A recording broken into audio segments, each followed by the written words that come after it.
শুভ সকাল বন্ধুরা। সকালবেলা কি রান্না করছি তোমাদের সাথে শেয়ার করছি, আসো। আছে গরম ভাত,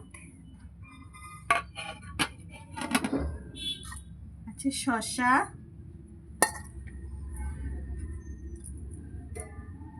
আর করেছি মুগ মুসুরি দিয়ে কুমড়ো দিয়ে ডাল করেছি, পাঁচফোড়ন সম্বাদ দিয়েছি, তেজপাতা শুকনো লঙ্কা ফোড়ন দিয়ে করেছি। আর এর সাথে একটু ঝুরি আলু ভাজা রেখেছি।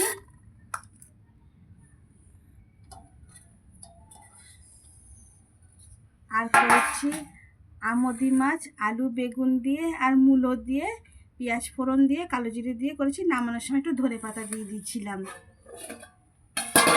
আর করেছি ডালের সাথে খাওয়ার জন্য মাছ ভাজা আর বেগুন ভাজা।